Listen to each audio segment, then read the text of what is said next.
There we go. We are live, live, live. See here. Hello, hello, hello.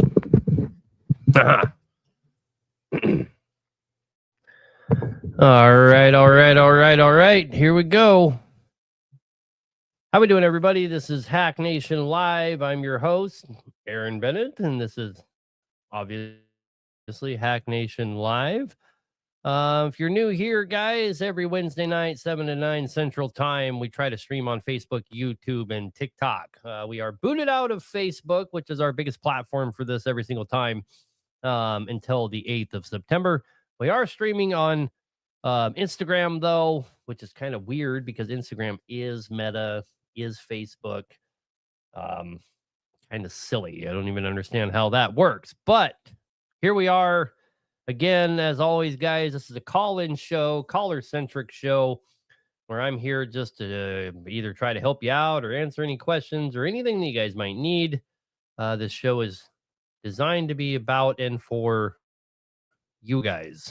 Try to share any knowledge that I have or anything that I can to try and help people out. So here we are. Number to call in, guys, is 573-422-4225.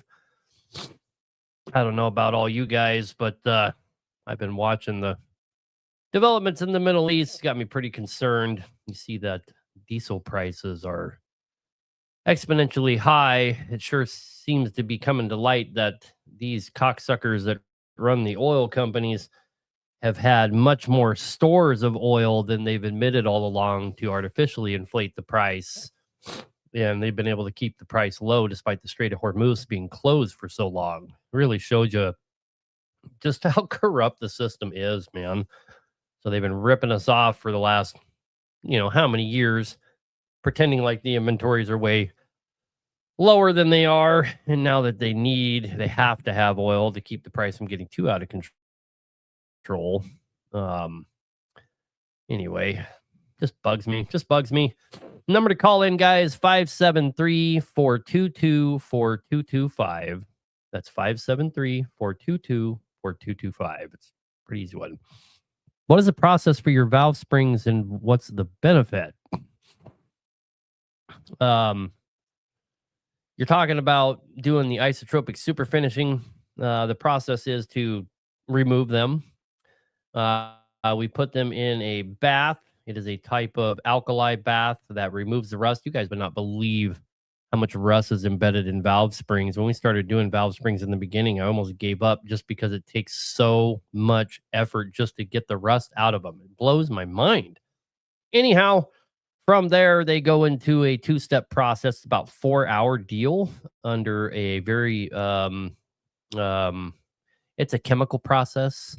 The isotropic finishing is more of a chemical process than it is a media process. So it goes into a chemical process that actually softens the metal and allows that non-directional finish to happen. So, what are the benefits? The benefits are we get rid of all the surface tension that you have from directional metal, and we get rid of parasitic load. Are we really benefiting anything by getting rid of the parasitic load on a valve spring? No, we're not. That would be more in the application of something like a wrist pin. So the benefit you're getting on a valve spring would be the parasitic load, which I would like to use this as an example. When they first came out with assisted knives, that has a spring in it. Once you got it started, it would go and open itself. They were very problematic because after a couple of months of guys flipping them in and out, then the spring would just wear out and it wouldn't do the magic anymore. The way that they fixed that, guys, that little tiny spring, is the company started isotropic super finishing that little tiny spring, and that's the only change they made. And now you can buy a knife that will last a lifetime of flicking it in and out, and it was just from isotropic super finishing that spring. That is the difference that makes to the metallurgy when you get rid of all of the surface tension off of a metal part. So pretty cool technology. It does have profound benefits. So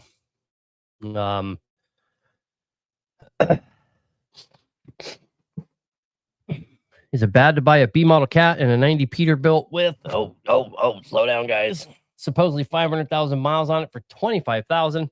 You know, the biggest problem with buying a B model, all your buddies will nostalgically tell you, oh yeah, it's the easiest one to work on and all this other nonsense. And it's just not true. The more modern cats are much easier to work on. They don't take as nearly as many specialty tools, and you have to have quite a bit of knowledge to be able to work on the B models compared to a regular, an electronic cat. I've always bugged me that guys, especially your old timers, yeah, the easiest one ever to work on. That is, the B model is the worst truck for a first time owner operator, hands down, hands down. The upside to the B models is they're very affordable. They're very affordable if you have to do stuff to them. But if you want a badass B model, they're no different in price than the rest of them. You know, if you go to Steel Pistons and you go to the round port head. Sorry guys, I'm a little sick. I'm gonna be a little sniffly, but long story short, order truck is the best in your opinion. Man, I don't know. I haven't been in the pickup game since we left North Dakota and we were doing bees. And I've never, I'm a Toyota guy. I've been a Toyota guy my entire life. The resale on Toyotas, the fuel, just everything about a Toyota, I love it. Right now, I have owned a shit ton of 1 tons, 3/4 tons. I've owned Duramaxes, I've owned, the Power Strokes. I've had anywhere from the old 5.9, the 6.0. I've owned the Chevys, with the old, the Gutless Wonders, and through my life, I've owned a hell of a lot of pickups that they're always bought just to do specific work. When I owned a construction company, I had several pickups like that and doing bees and whatnot, but I'm not a pickup guy, not a diesel pickup guy. I really liked my Duramax, but I also really liked my Power Stroke. But there never were trucks where I was like, this is my daily driver. This is it for me. It's always use it for work and get back in the Toyota. It's so much more convenient to zip around than a little Tacoma, everywhere. It's kind of like a car, much more convenient than this giant fucking truck. So I just never vested much time in the pickups, Now, you want to go talk about classics. I love classic pickups. I'm a classic pickup type of guy. I really love square body Chevys. If you guys followed me for any length of time, you probably saw my K5. Man, I love a K5 Blazer. Woo! I had a badass one. I had a 1977 square body Chevy, 350 in it. Absolutely loved it. Big old lift on it. Excuse me, guys. But like I said, I've kind of outgrown that kind of stuff. C10. Now we're talking about the C10 pickup, or are we talking about the Caterpillar C10? Anyway, guys, we got one caller here. Let's go ahead and take this caller. This show's not nearly as great when we're not on Facebook. Facebook gets us most of our followers, but or most of our interactors.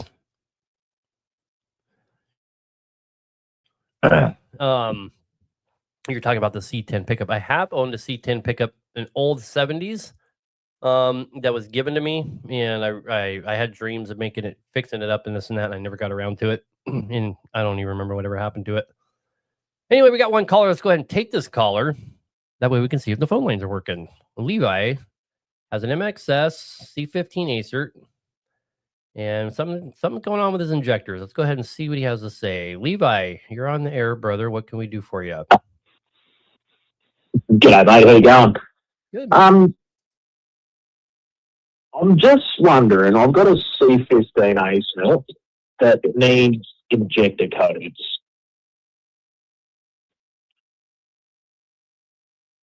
I'm with you. So the injectors, it forgot its injector codes. It had a flat battery for an extended period of time. It's forgotten 3, 4, 5, and 6. I've taken the top off. We've got the injector numbers. I just need to know, do we need to download them through SIS or can we get them some other way? No, I'm not 100% sure. I think you'd have to get them through SIS.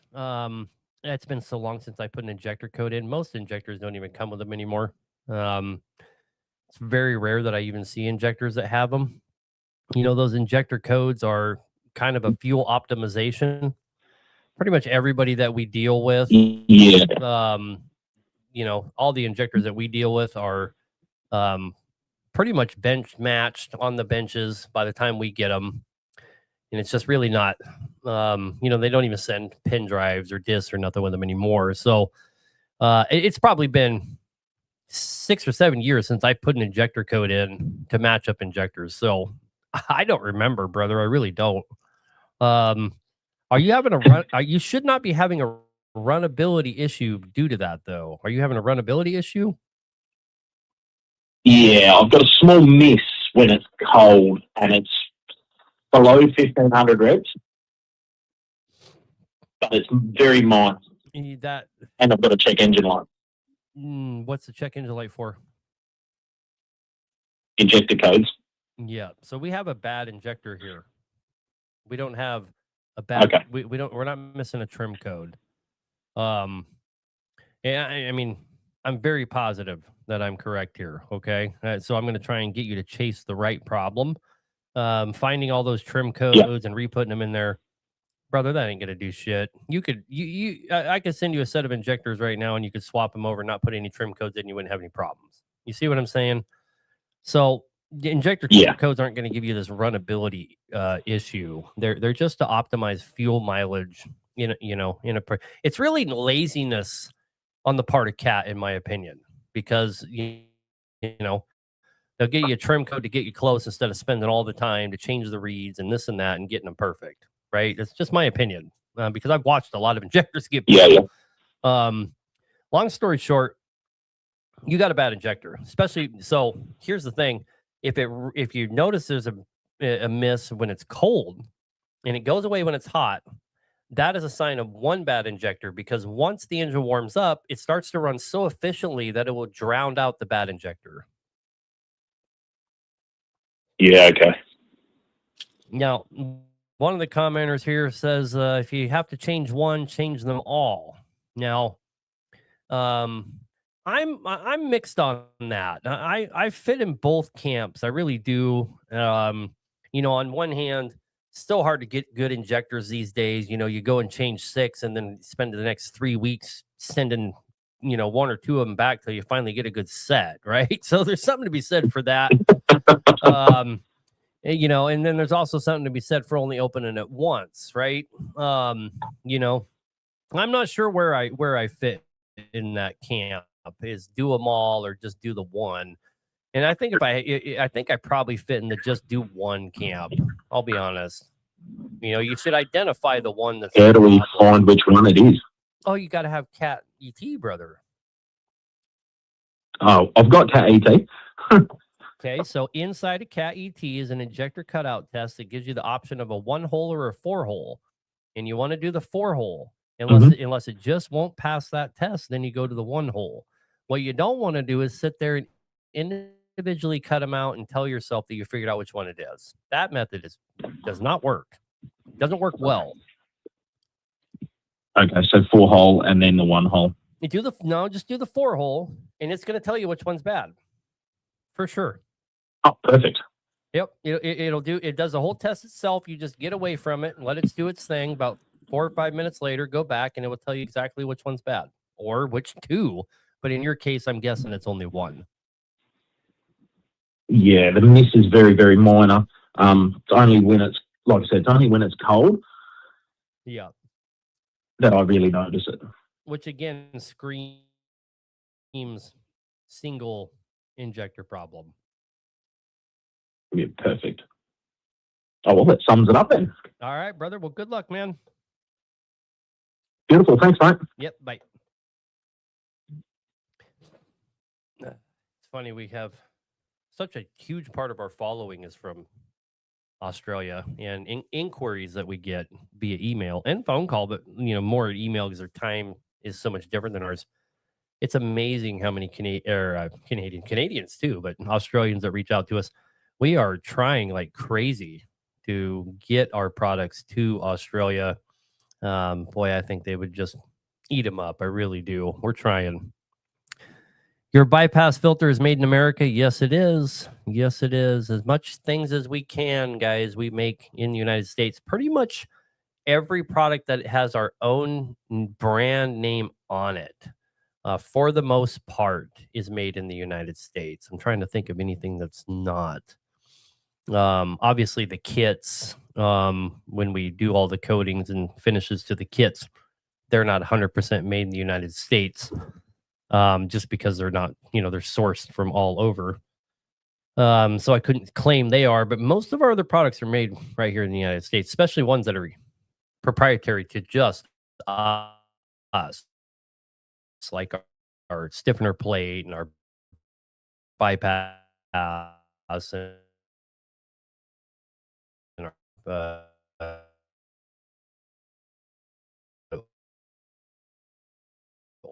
oil thermostat and all that. It's all United. I think there's I was looking, there's some upgrade I can do to our Starlink here to make it get prioritized.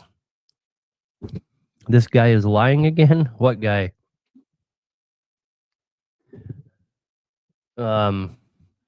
Overhaul the C15 Acer BXS. Now I have lower oil pressure, 25 at idle, 55 down the road. Before was 40 and 60. We sure see that a lot ourselves. We see that a lot ourselves where we'll overhaul something and it'll have a little bit lower oil pressure than we started out. The numbers you're saying, let me go back and look at those numbers again. 25 is pretty low. It's still within spec. You haven't ruined anything, but what needs to happen there, man, is probably you need to put a different oil pump on it. It's probably the problem. You could have ruined the pickup tube O-ring.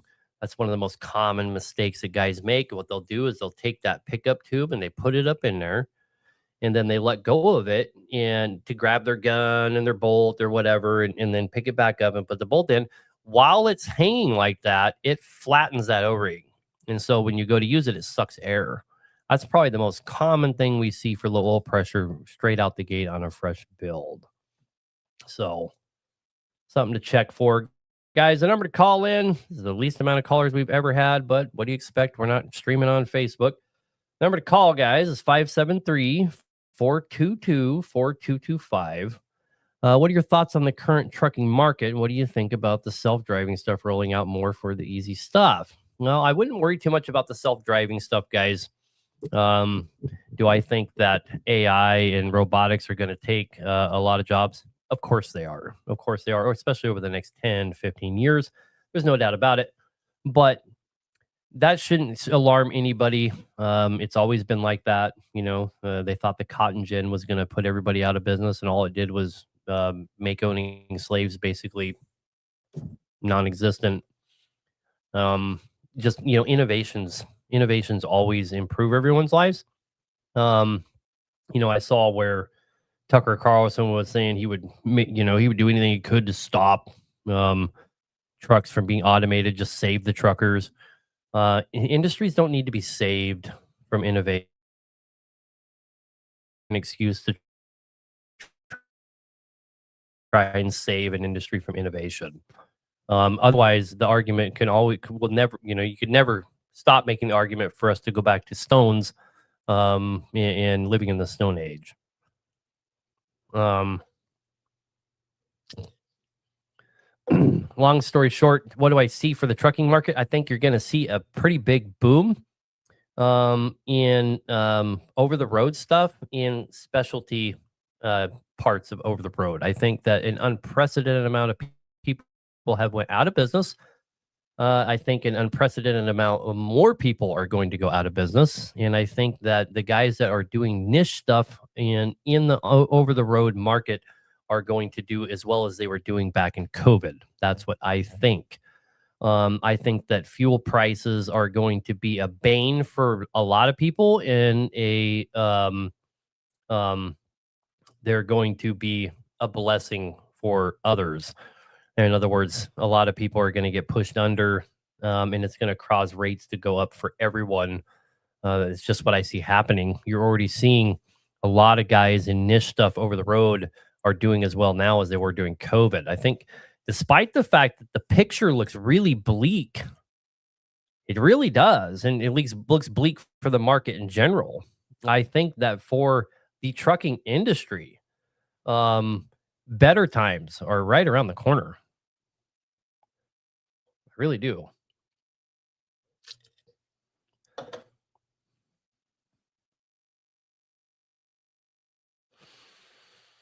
Hmm. Still no callers. Still no callers. Um,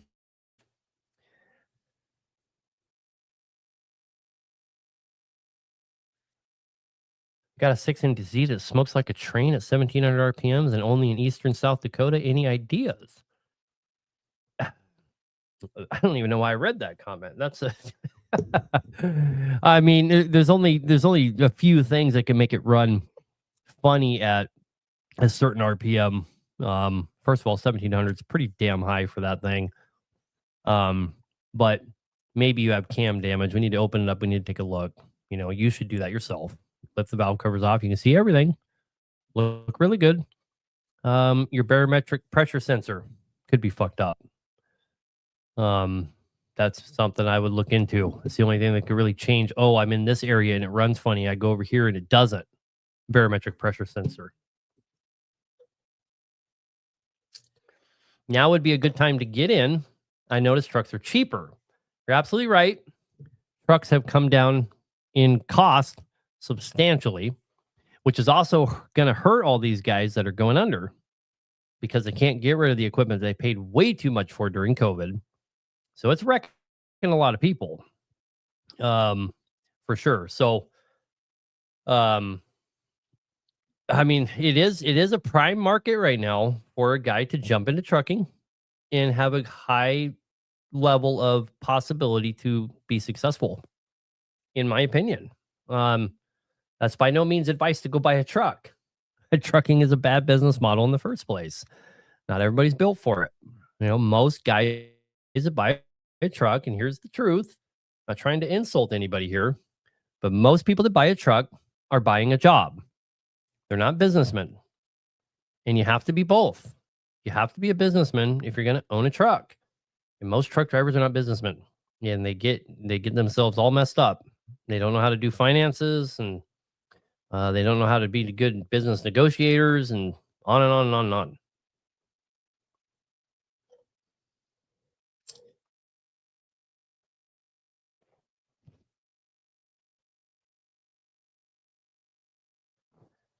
How do you honor your 1-year warranty? Does everyone have to come back to your shop? 99% of our warranties are warranted outside of this shop. Some guys bring their stuff here. Rarely do we demand it. The wording on our warranty, for the engines, kind of states that you have to bring it here, but that is our get out of jail clause, right? You can look across the last 7 years. Rarely is that the case. Most of our warranties are dealt with at other shops. Really what it says is give us a call. Give us a call and involve us in your warranty, and you'll find that it's a very pleasant experience. What we don't tolerate is we don't hear nothing from you, and all of a sudden you get a hold of us and try sending us a bill from CAT in Montana for $56,000. It's not going to go over well. That's not how our warranty works. So the guys that go through our warranty steps, you can kind of see on our social media pages where guys comment, even guys that have problems get treated like human beings that people care about. We just have processes for everything, of course. It starts with a form. You give us a call, we shoot you a form, you fill out the form. That way we don't lose track of you.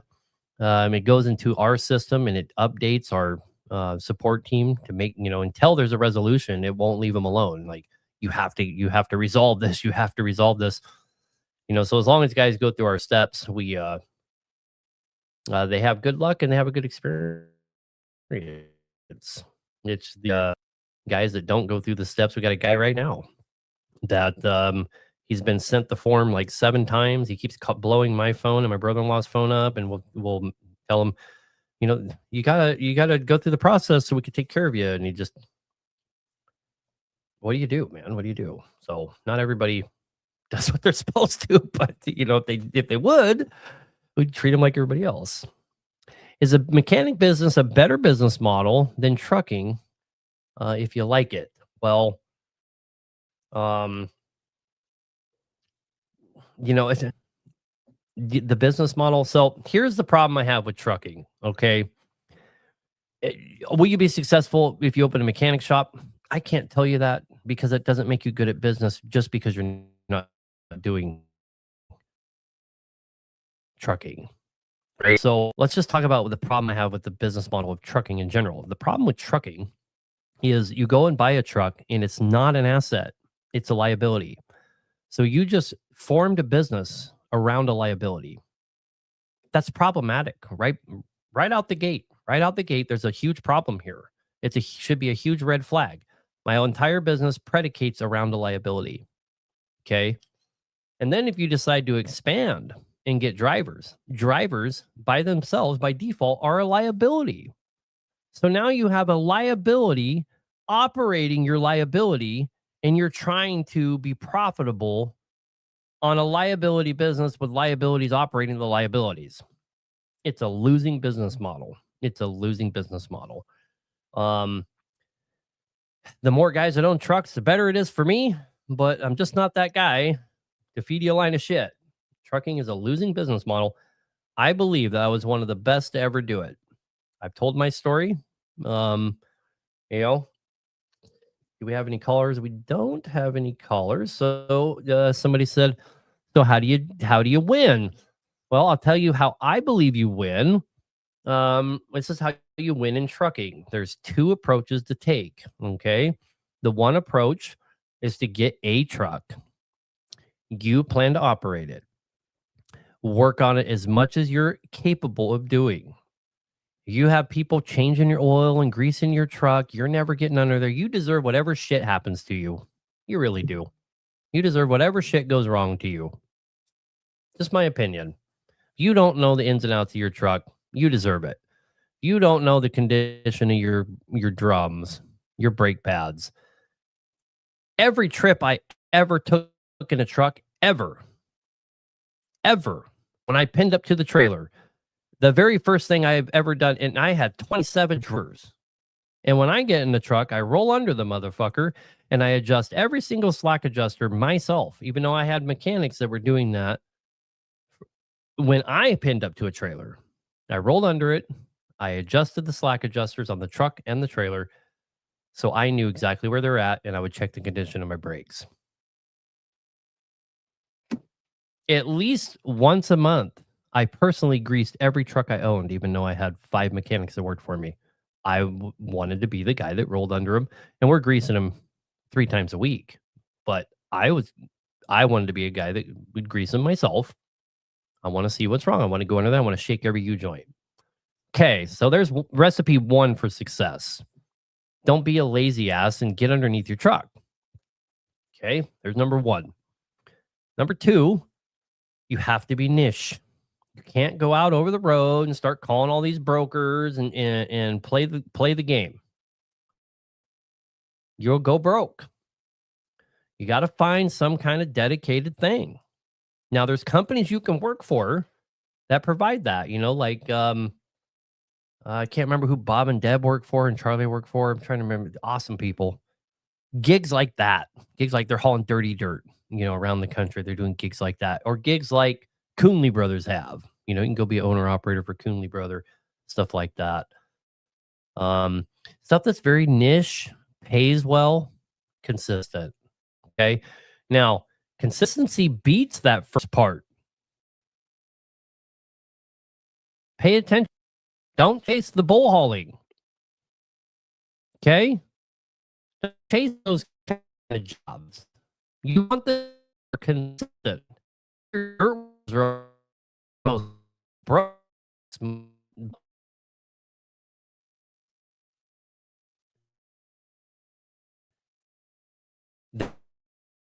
They're decent making as much money as you, but for 3 months, and then broke asses. You know, you have to have something that's consistency. If I had to pick between my trucks, let's say trucks, and I had a job that I knew that they could work 10 hours a day, 6 days a week, 365 days.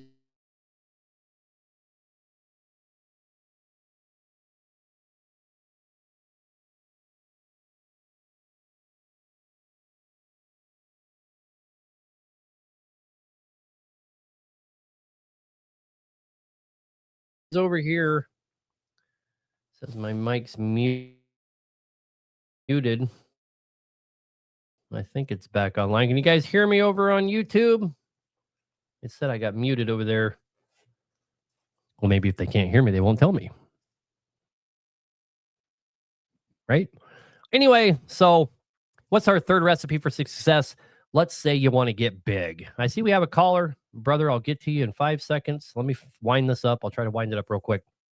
If you're going to go big and you're going to buy trucks, how do you succeed in that atmosphere? Well, consistent isn't going to win it, right? Consistent isn't your key to I'm going to win no matter what. It is being in first place. You got to be that guy that's in a position. Let me put it this way. If you're not in the position where you can and need to hire owner operators to cover all your work, in other words, you are in first place, then you're not doing it right and you have no business owning 10 fucking trucks. What is the barrier for entry for that, guys? Most guys don't understand what the barrier for entry is. The barrier for entry for being able to be in first place on jobs like that, you know, you're the one that has a contract with the oil company. You're the one that got the dirt work job with the state, and you're hiring a bunch of owner operators to help you do these jobs. The barrier for entry, guys, is insurance. That's what it is. I fought for 3 years to be able to get enough umbrella coverage that I could get on first place with oil companies. 3 years of investing all of my money into insurance until I had an $8 million policy. Talk about expensive. $36,000 a month, boys. That's what my insurance bill was. $36,000 a month. But fucker, and I was in first place. Come on, right? I had 15 leasers working for me. Come on, right? Okay, that's how you succeed holding multiple trucks. What you can't do, you know, like Kale. I met Kale a little while ago. My son flew him in. He toured the oil facility. Awesome guy. Really liked that guy. But man, I was so hard on that guy. I was just like, you are in a losing business model. You can't own a trucking company and act like a leaser. You can't be a leaser and own a bunch of fucking trucks, dude. It's not how it works. You have to be in a position. So basically, here's how you ask yourself, am I in the right position? Is, can I hire leasers? The answer is no, you can't hire leasers. That's how it works. And if you're not in that position, you will go under because your overhead is way too big. With 10 trucks, your overhead is exponentially above owning 2 trucks. It just is. Got to have the shop, got to have the mechanics. You know, and your insurance starts to go. I mean, have you ever, you know, you insure 1 truck, it's really not that bad. You insure 2, it's still not that bad. You start getting a fleet of trucks, boy, they put it to you, boy. Woo! They put it to you. Okay. We got a couple callers. Let's take them. Let's see what we got going on here. X15 crankcase pressure. What can we do for you, brother? Howdy. So a friend of mine, he got an X15 Cummins, and he keeps getting the code for crankcase pressure. He changed the sensor. It went away for a while, then it came back. 580,000 miles. It's not hot rodded or anything, standard.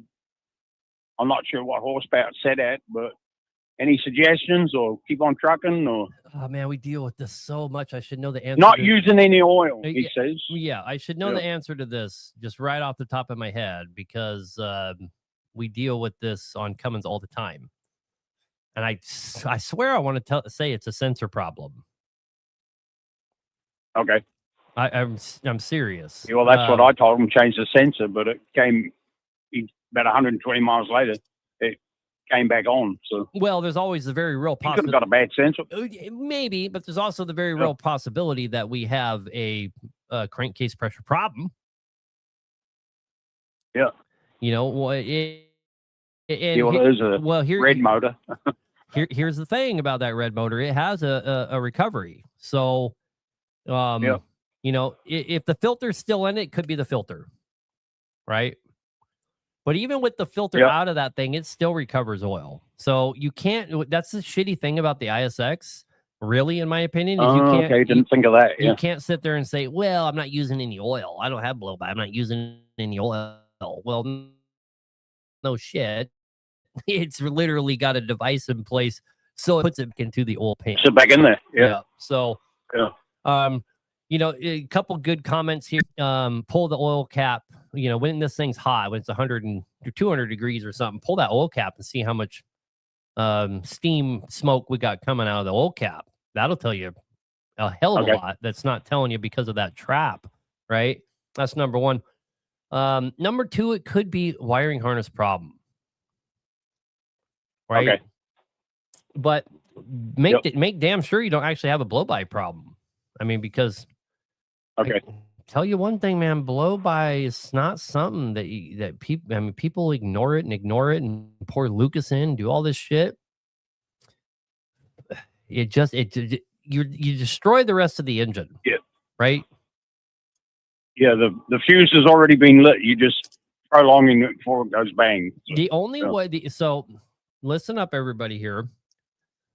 If you have a blow-by problem and you're consuming oil, the only get me to the position where I can overhaul it fix is to change the oil incredibly frequently, like 4,000 or 5,000 miles. You're changing it brand new oil.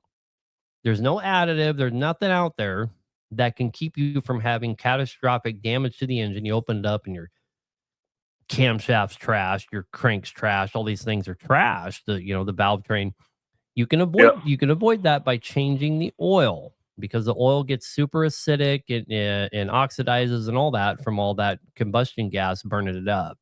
So the only fix, short term, before I fix it, you could drag a damn truck out with short oil change. You could drag one out for 6 months. Yeah. Ask me how I know. You know what I mean? I had a BXS that had 2 broken rings, and man, I was driving it. Holy crap, man. I couldn't sit at a red light. Whew.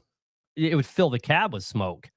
But I just changed the oil every 4,000 miles on it, and I drug that thing out in 9 months. And when we took it apart, it looked great inside. I was fucking broke. Yep. Yep. Yeah, trucking can make you or break you. Oh. So, go ahead. I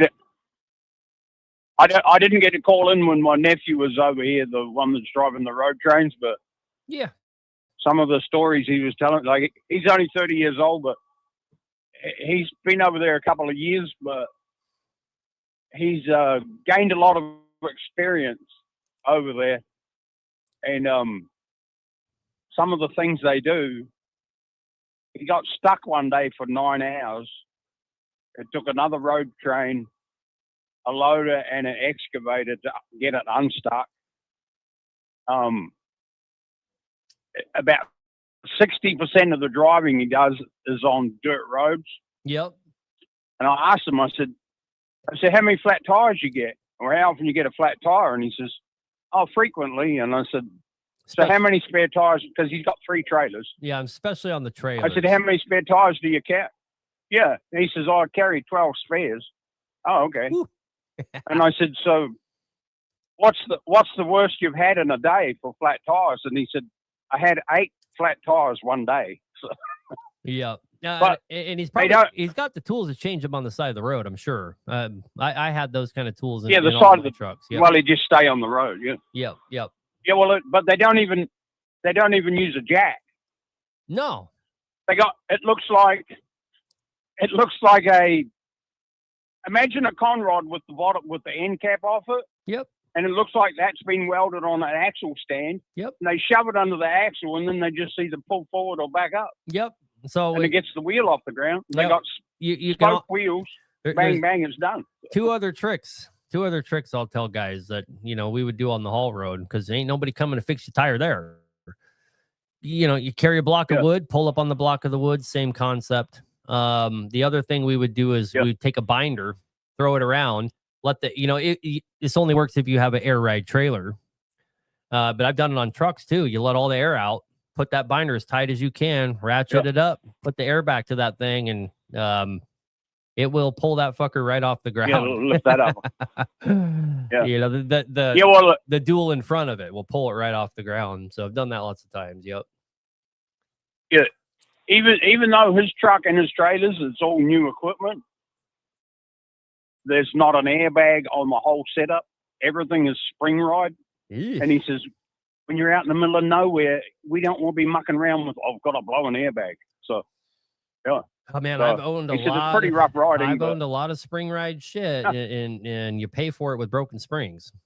You're either gonna change airbags, or you're gonna be dealing with broken springs. It's one or the other. And for me personally, I'd rather deal with airbags. Yeah. So, I think airbags easy to change, but I'm not going to tell that guy how to run his business.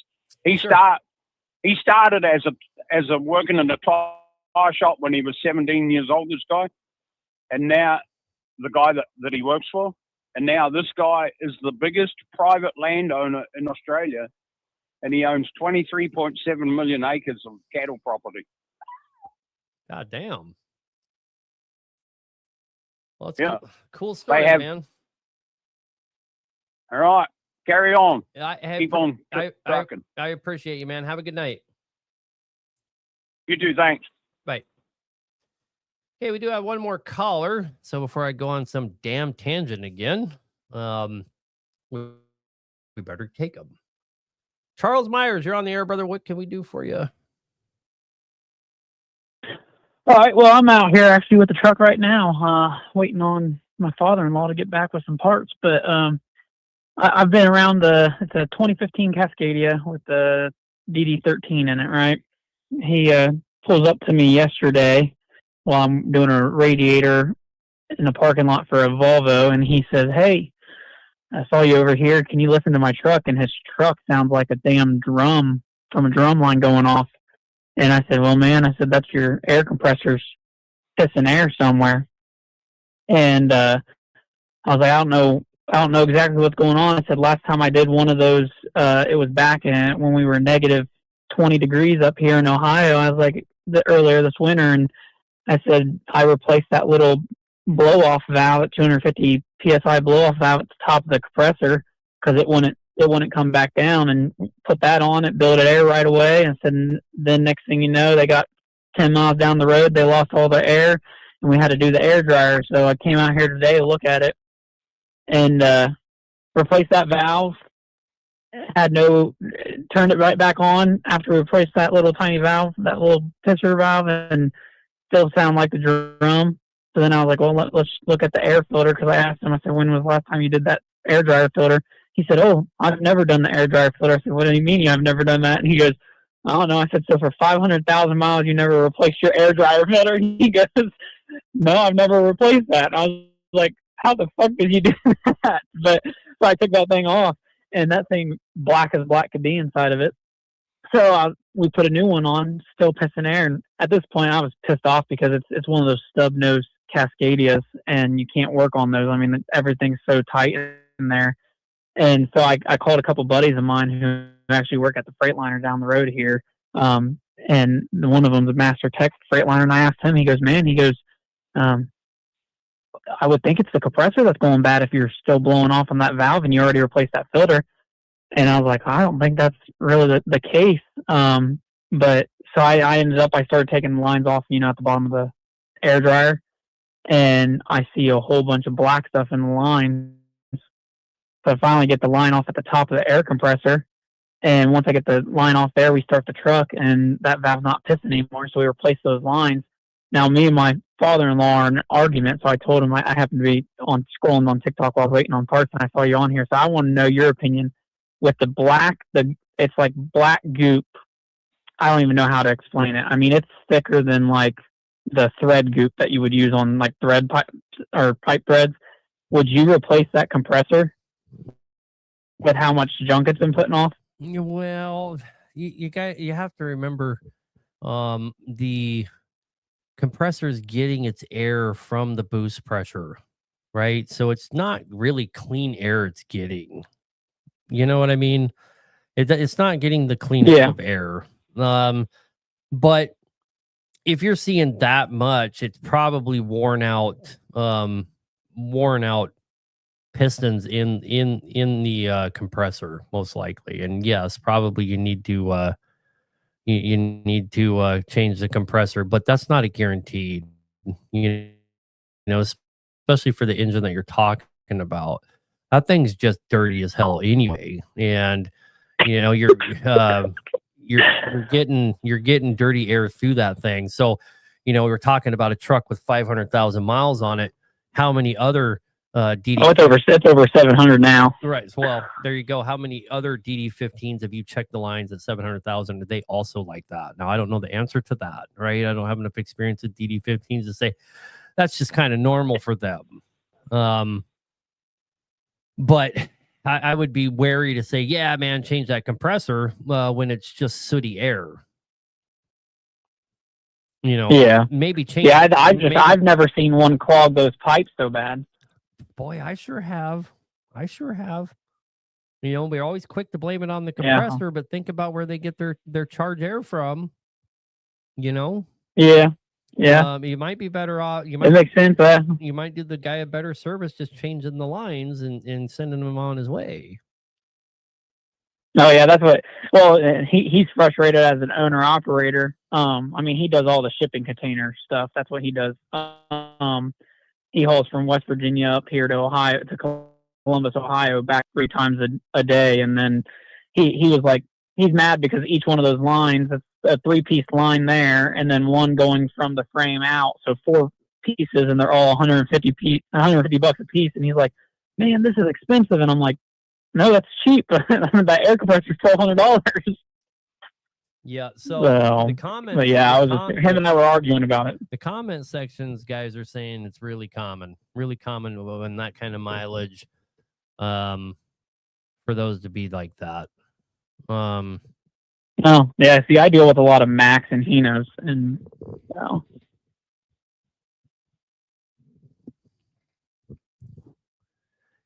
The DD1513 compressor is taken from the air filter housing. I can't remember how they're configured, but I seriously doubt that. They're usually plumbed into where the boost pressure is, almost always, to help them. They kind of rely on it to build good pressure to the entire truck quickly. I can't remember how they're plumbed. I've just kind of answered some of the questions of the thing. Anyway, what else can we do for you, brother? Well, I have a question too, because he told me, like, I've only been doing semis for 5 years. I've done automotive, forklifts, and some other stupid stuff. But I was always taught that you change in Ohio at least, that you change that air dryer filter right there in November before we start getting the really cold weather and stuff. What's your recommendation on every fucking truck I ever owned? Right before it started to get cold, I did it on every one I ever owned. They're so cheap. So I'm not telling them wrong on that then. I mean, they're so cheap. $60 for a filter. All it is defecate inside there, basically kitty litter. It doesn't last that long. Yeah. Yeah, so that's what I told him. I was like, he's like, I've never changed that. That's why I'm like 500,000 miles on one filter. I mean, you could tell that thing was coming off. It was rusty as hell, and that's why I asked him. I said, why does this thing look this way? When did you change it last? He goes, I've never changed it since I bought it, and he put 500,000 himself on this truck. So, it wasn't uncommon for me to change them twice a year. In fact, I think I may have done it twice a year, after winter and right before winter. Dang. Because, Okay. I mean, most of my stuff was Peterbilt and Kenworth, and the filter for those is like $30 or something. So, Yeah. anyway, brother. All right. Well, I appreciate. Oh yeah, I just wanted to jump on. I saw you on here, so I figured I'd ask a couple of those questions while he was getting parts. So I appreciate it, man. Yes, sir. Have a good night, man. Yep. Bye. Well, I see Raymond called in. He's in the comment section over on YouTube. This guy's got big problems. So let's go ahead and take his call again before I get off on a tangent. Ray, what's going on? What's going on, brother? Hey, Aaron. I'm literally sitting here on the side of I-75 South, and I was coming down through. It was in cruise control, and all of a sudden, it sounded like tire blew. But as soon as the shaking and stuff started, and there wasn't a tire. Got off to the shoulder here. I'm not sure if it's a rod or a upper assembly, the rocker arm assembly maybe. It still runs, really super rough, shaking the hell out of the truck, and it's putting out like a grayish smoke. So it's an X15 2018. So I read, I've been reading along, what of your, I kind of knew what you were calling for. I can tell you what I think it is. I think you probably skipped a valve bridge off. And does it sound like when it's running, does it sound like it's coming back through your air cleaners? Yeah, I mean, at first it almost sounded like something was caught up in the fan, smacking. Yep. So it's popping really loud. So it's popping really loud, not banging really loud. Those aren't the same. Which one? Right. Which one's it doing? Popping or banging? It's more of a pop. Bet you it's more of a pop. Bet you $100 you spit a valve bridge off. Okay. All right. Well, we're waiting for the tow truck now so we can get it towed off. And man, I'd get the tow off. Get the top towed down. I'd pull that goddamn fucking valve cover off and take a screwdriver and pop that bitch back on there and go fucking truck it. You don't think it would have hurt anything? No, probably not. You'll know. Pop it back. I can do that. Start that bitch up.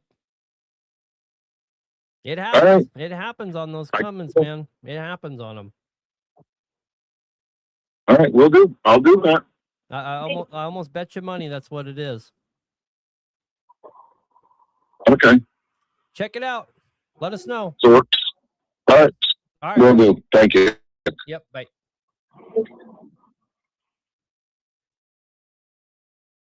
It happens kind of frequently. I mean, not like happens to everybody all the time, but it's not so uncommon that we haven't seen it quite a few times. Daisy snuck in here. Anyhow, it was a good show. It's nice and relaxed. We don't have Facebook on here, so the riffraff is kind of filtered. Yeah, commenters are kind of agreeing. It happens more often than it should. It happened to me already. Yeah, it's a thing. It's a thing for that to happen. So, maybe that guy will get that valve cover off and bada bing, bada boom. He's back on the road. When it happens on your cat, before you even get the valve cover off, you already know what happened. The rocker lever snapped on the end. Oh, Glenn's here. The riffraff showed up. God damn it.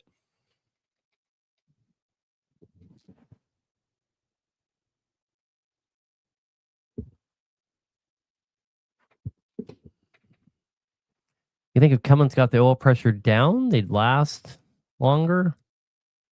Cummins has a high flow system. It's flowing a lot more oil than something like your Cat. They're not dependent on you on having that high oil pressure. So don't mistake the 40 pounds that they build for some kind of a defect. They're high flow. They're putting a hell of a lot more oil to everything than a Cat at high pressure or a Detroit even. So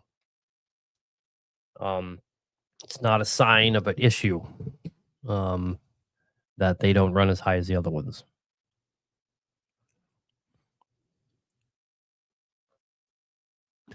Tips on practicing with the feeler gauges to get the right feel when doing an overhead. I can give you some tips, man. I think I can give you some bulletproof advice on running an overhead yourself. And this is my advice. My advice is, let's say we're doing a Cat. So we're going to have 15 on the intake, 30 on the exhaust, and we're going to have our 33 on the jakes or whatever it might be. Okay. And this is going to kind of ring true for any overhead that you're doing. There is a plus and minus on these valve lashes for every engine out there. It has to be X. This is what it is, plus or minus a couple thousand. So if you want to have an engine that drives beautiful, the trick is once you get the feeler gauge in there, you tighten it up to where you can't move the feeler gauges, and then you back her up just to where she finally lets you move it and see if there's drag. And drag means you can barely move it. It means you can move it freely, but you can tell that it has lots of drag on it. That's step number 1. Step number 2 is to make every one of them the same. You would be better off being not perfect to what I just said, where they're sticky or they're a little too loose, if you did them all the same. So really the mechanic doing it wants to rinse and repeat the feeling over and over again. Now, to be perfect, you want to have a little bit of drag, but you would be better off not having a little bit of drag, not having enough drag or having too much drag, and they're all the same because you have a plus or minus a couple of thousandths either way on your overhead, and they run the best when they're all tuned in the same. So shoot for perfect, then make them all the same. For sure. Do I adjust the valve bridges every time? Do you mean like anytime we touch it? No, I'd be lying to you if I said we did. I'm sure you should. But if we had to lift the valve train up for a minute and do some work and put it back down, we usually just check it. And if the drag feels good, go. 99.9% of the time you don't end up having to adjust it. So just based on experience, no. Glenn says, wear usually closes the gap over time. Too tight is not good. He's right.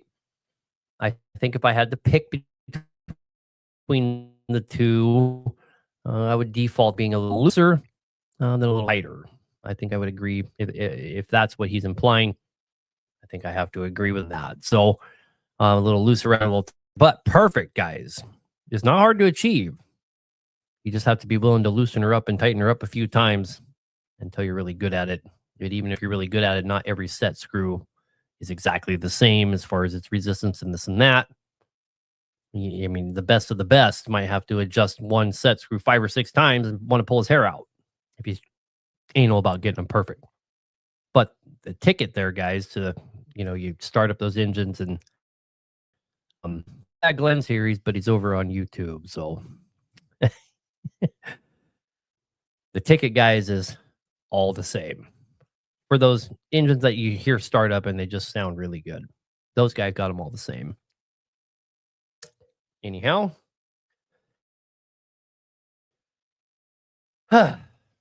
we don't have any callers. So, and I'm not seeing any good comments to reply to, so I'm getting a little bored. So I'll give out the number again. The number to call in, guys, is 573-422-4225. That's 573-422-4225 if you want to be part of the show. If you're broke down on the side of the road, we've had 2 people on the side of the road call. That's really kind of unique. It doesn't happen often. Who has a good oil pump for an X15? We've seen kind of a trend over the last 14, 16 months that pretty much every aftermarket oil pump we use for every platform is showing lower oil pressure, 5 or 6 pounds consistently. But if I had to pick an oil pump from the aftermarket lineup, I would probably pick PAI, to be honest with you. I think we use more PAI oil pumps than anything. I've been at PAI. I've watched them build their oil pumps. They're made right here. They test them. They have a system they put them on that puts them through the same steps as if they were on an engine. They flow test them. So they do a good job.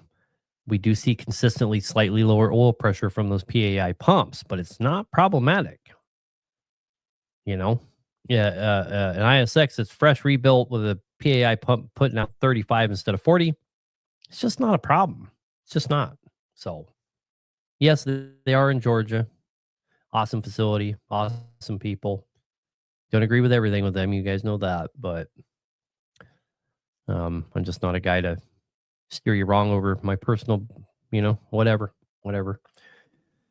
Yeah. Or what happened with Facebook? We're banned till the 8th of September on somebody else's. Somebody made a video and tearing me down. Everybody was there. All my haters running me down. And I went there and said something not so savory to one of the commenters. And apparently that comment rustled some feathers. Somebody turned me in for it. And I got banned till the 8th on going live. So, okay, we got Gary. He saw a topic about Pittsburgh Power, max mileage, and the Flashpoint. What are my opinions on it? Gary, you're on the airy. Hello? Yeah, brother. Yeah, I was just wondering what's your opinions around max mileage and the Flashpoint. I don't have an opinion because I've never touched the stuff. Okay. I've never touched the stuff. They're catalyst additive or whatever, But I have heard an insane amount of people swear by that stuff for the, you talk about for the regen, right? And all that. Yep, your emissions basically, yep. I have, anytime somebody talks about that stuff, the comment sections blow up with people saying, definitively, improved results based on that anecdotal. Yeah, but all I have is anecdotal evidence, right? So, yeah, based just on that by end users' response, sure. The only problem I have with it is end users tend to inflate things to justify the cost because they spent money on it, right? But I mean, you're spending money on it, but if the result's there, then it's worth the money, essentially. I know, but it's just the way we humans are. We will project results on the stuff to justify the cost. But I've seen enough people sing its praises that I'm gonna say I would guess it's probably worth the effort. Yeah, I see now they came out with a max mileage and Flashpoint mix all in one, and I haven't heard anything on that yet. But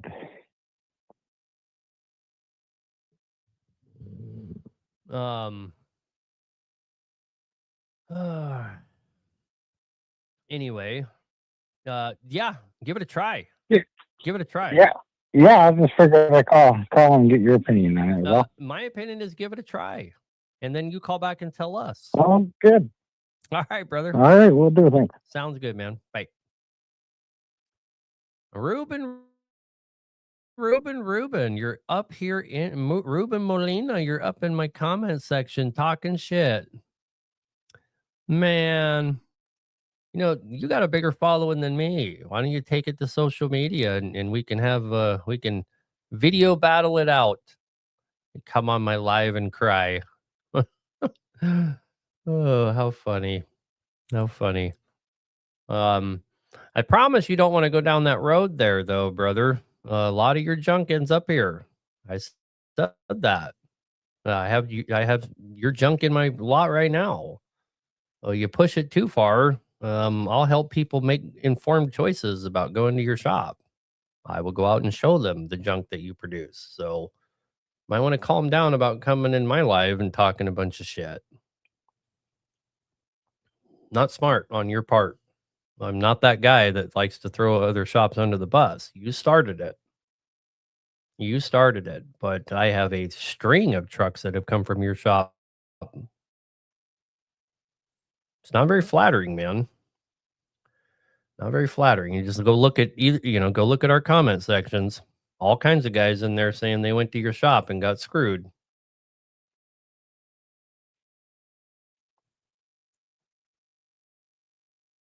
I want to go talk shit to somebody else. I'm probably not the right guy. Big guy. IPD or McBee? Well, if I wasn't doing this live or if I was just live on TikTok, I'd take you for a ride outside and I'd show you that we have both here right now. And a guy commented earlier, and I see there's more callers. I'll get to you guys here in just a second. I saw the IP, a guy said he wanted to, get a Hack Nation kit from us or get a kit from us, but no PAI. Brother, we try not to use PAI. We use them, but we try not to. But you can specify when you guys call in. You're not stuck. We're vendors for McBee, PAI, and IPD. I prefer McBee most of the time for 99% of builds.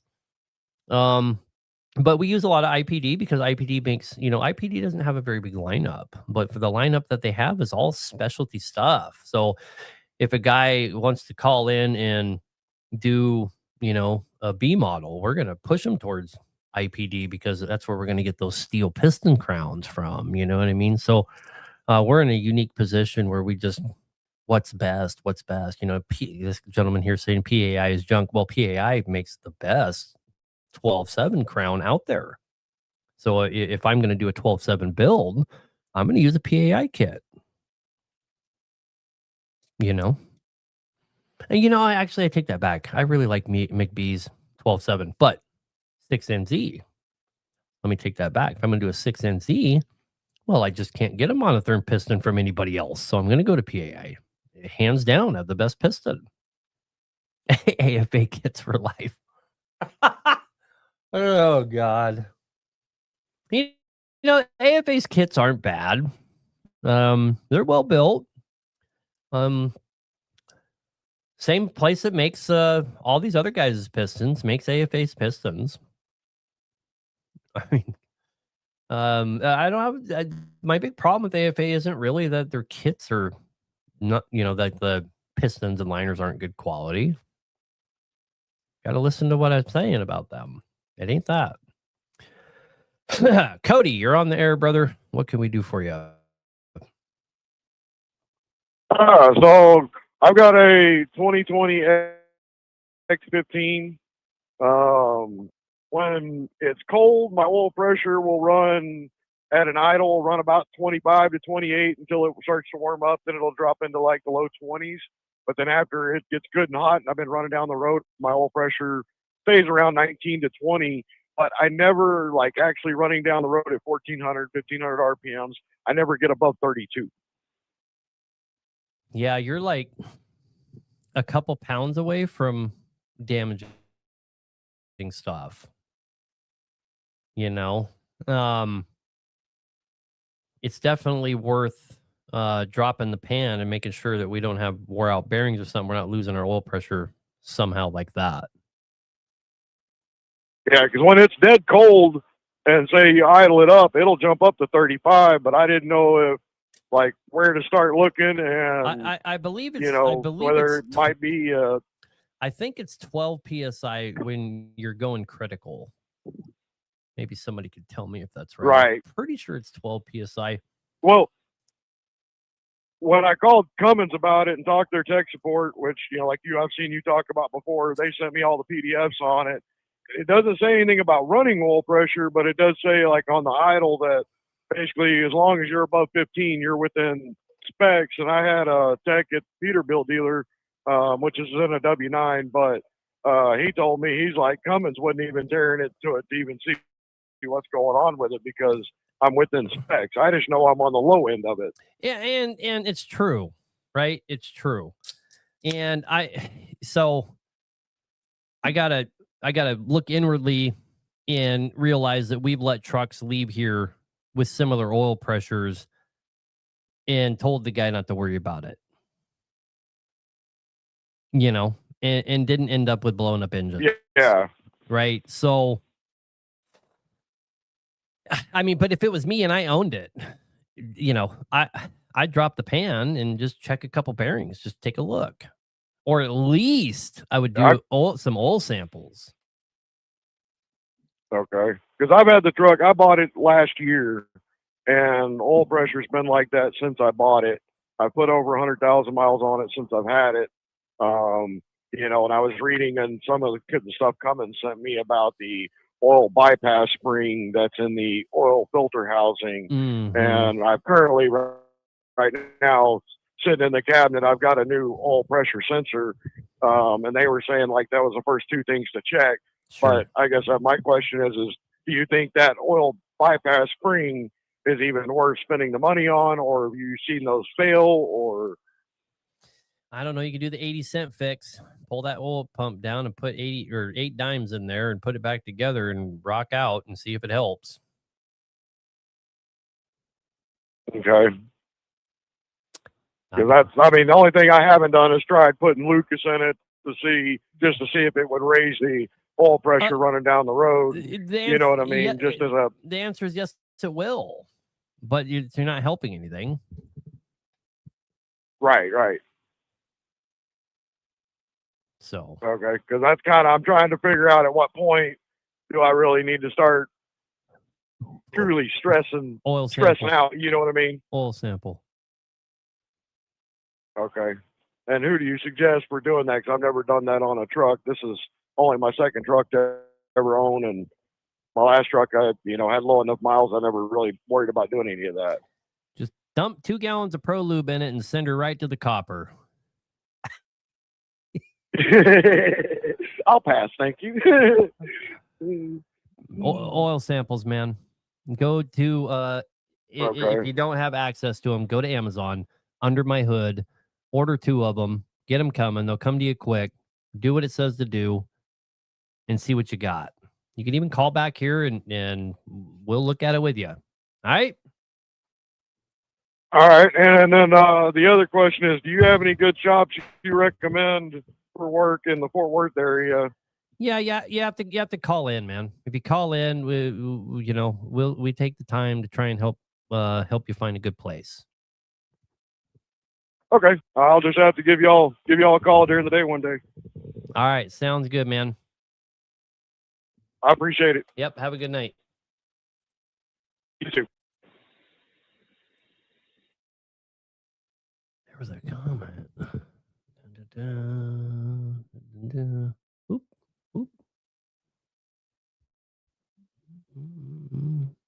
Somebody said they didn't think that was the real Ruben. That was absolutely the real Ruben. That was absolutely him, boys. 100%. Oh, somebody said, so we just take the best of kits to build our kits. Yes, pretty much. Pretty much. Pretty much. We are in talks with a company to get us our own crowns and all that kind of stuff.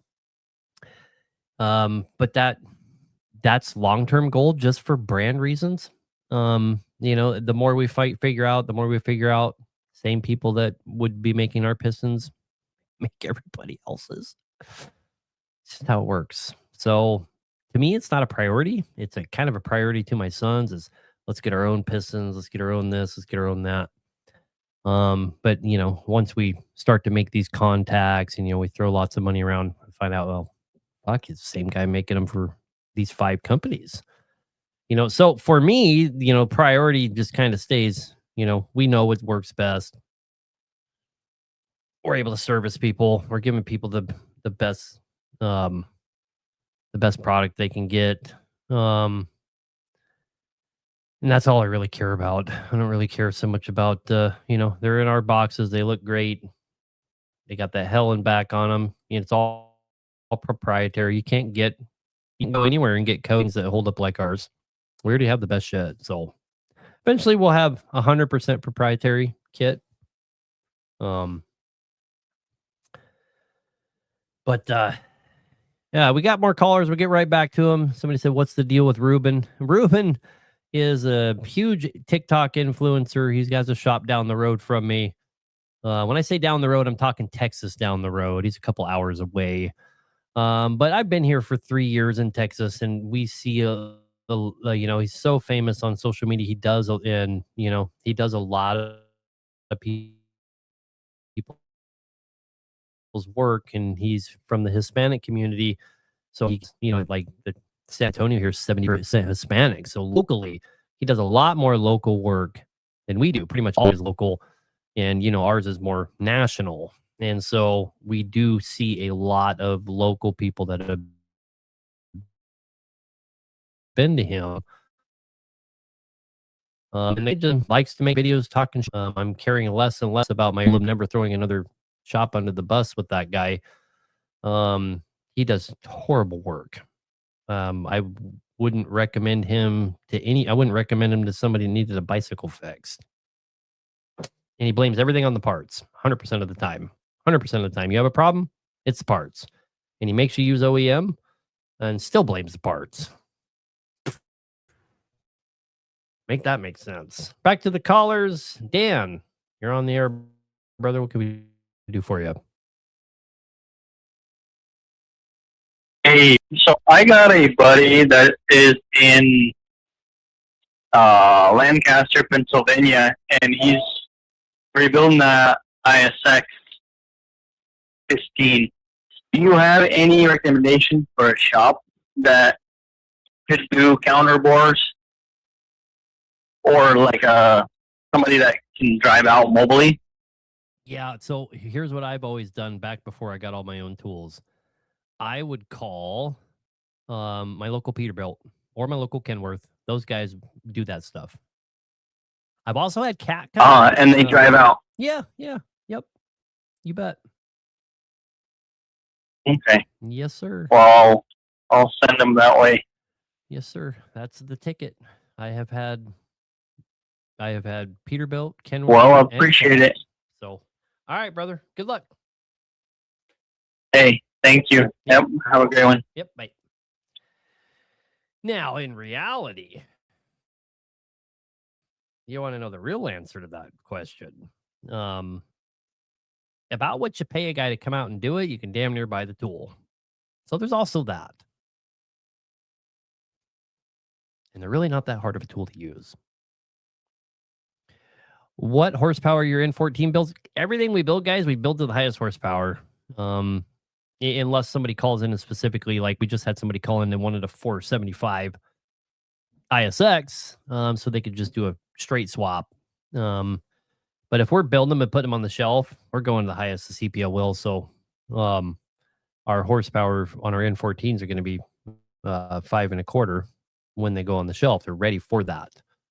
You know, your salability of a 435 built N14, it's way harder to sell. So if they're going on the shelf, they're already at the highest horsepower. So, all right, we got to go to this caller here. I think it's Billy Lewis. You're on the air, brother. Hey, how you doing? My name's Billy. I have an ISX 15 to 2013. So it's a oil in the coolant issue. We put a PAI oil cooler in it. Still got oil coming in. I had it done at one shop, took it to another shop. We put the OEM cooler in it. It still seems to maybe have a little bit of oil still coming in. I've washed the radiator out a bunch of times. I'm just looking for your opinion on maybe which direction to go in from here. Oh, it was probably never the oil cooler. That's why the problem's not going away. Okay. It's so rarely. Turbo? No, I mean, we can go down a list for hours, but so if I was trying to help diagnose this thing, let's say you called me and I'm trying to help you diagnose it, and you're going to bring it here, right? My first question is going to be, do we have any known events in the last 8-9 months, from now to the last half a year or more, of any time that we had to add coolant for any reason? Was there any time we had to add coolant to this thing? Okay, so yes and no. So I bought this truck a year and a half ago. It is deleted and tuned, and it did blow a coolant line. I know on the last guy, don't know how hot it got. Sort of a friend of mine that I bought it from. And one thing that did happen to me was the gas, what is it? The exhaust sensor went bad in it. I'm trying to think. Was it the gas pressure sensor on the top of the head? Mm-hmm. The little small sensor that went bad. Okay. It kind of made the turbo like overspeed a little bit a few times. Mm-hmm. It got a little bit warm on the pyro on that, like 1050, 1200. That's the only event that I've had with it personally. Do you ever have to add coolant to it? Nope. The coolant stays right there. The oil level, you run it 10,000 miles, you put maybe a quart and a half in it. That's you adding coolant. So that's adding oil. Oh, oil. Okay, I thought you were saying. Yeah, oil. It only uses a little bit of oil. So we changed. But no, it does not use coolant. We changed the oil cooler because we were doing what? Let's back up just a little bit. Because it got a lot of oil into the coolant, which we figured it was the cooler. So one of my questions is there something that could be wrong with the cooler housing where it could be seeping by? Because when we did change the cooler, the seals on the cooler were bad. Of course it could be, but it's incredibly unlikely.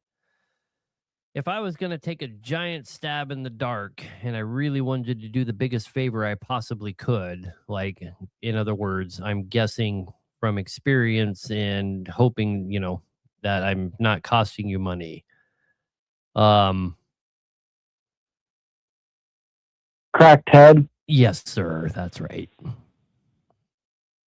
Yeah, that's kind of what I figured. But yeah, no, it's just been one of those things that I figure it out. First thing you should do, like a lot of these guys are suggesting here, go to your Kenworth, Peterbilt, whatever, and get Restore. It's made by Fleet Guard. Okay, get a gallon or even 2 of Restore. Drain your coolant out. Fill it back up with water. Pour those 2 bottles of Restore in there, or even 1 bottle does a good job. Drive that thing around, a little bit, and dump that water out. Put the coolant back in. That will clean all that shit out of there. And then see if you put a bunch of oil back in. I mean, pretty quickly you start seeing oil again. I'd stop fucking around and change the head. That's what I would do. Okay. Yeah, no, that's why I figured I'd ask. I guess if you have time, I have one more cat question. I got a BSX. You're my only caller. Okay, so 2004 BSX Access. Bought this truck back in March. Don't know a whole lot about it. I would say it has a little bit of blow by on the tube. Nothing coming out the oil cap. It's in 7,000 miles. It's used maybe a half a gallon. I don't know if you'd say that's strong, good, in between. I mean, that's a hard one for me to answer because you have to know you have no external leaks, right? So it does blow a little bit of oil out the blow-by tube. no, I'm not talking about that. I'm talking about you go all the way around the engine. There's no black anywhere at all. Oh yeah, it has a couple small leaks. The front structure doesn't leak, but the oil pan gasket maybe leaks a little bit. Okay, so you that half a gallon that you're losing, you can't determine it's related to the blow-by at all. Here's the thing everybody needs to remember, and I've showed videos on this, guys, and I'm going to show a lot more in the very near future. A brand new engine, freshly broke in, so it's done being broke in, puts about 3 CFM of crankcase pressure into the crankcase, brand fucking new. You are gonna have pressure coming out of that blow-by tube no matter what. The only way you can avoid it or bring it way down is to use the total seal rings that we have. That's pretty much it. It's the only engines I've ever seen that didn't have at minimum 3 CFM of blow-by, brand new. So you're gonna have some of that pressure. It's just the nature of it, right? So it doesn't sound like you have a problem at all, but I can tell you a couple things here. Number one, you can't be determining it if you have external leaks. Number two, take an oil sample, dude. Go to Under My Hood, grab a couple oil samples, take some oil samples, and stop worrying about it. Yep, no, I was listening to this earlier, and when the other guy called in about oil samples, that was going to be the next thing on my list to do to both of them and just see what's going on, you know? You can get them from us as well. We do sell them, you know, if you guys don't want to deal with, but it's really fucking easy to go to Amazon and get them, you know? You can get them from us if you want, but you can also get the same ones we have from Amazon. So you probably pay a little more from Amazon, maybe like $1 or $2, but there's more convenience there. Just saying. Now we get hundreds of them in stock, but they're for sending out with our oil filters. We give them to you if you're running our system. We give you one every 40,000 miles. Okay. Another quick question I have with this BSX when I bought it. Don't know a lot of history about it. It was an oil field truck, and the guy that I bought it from, he had put a new head on it, and I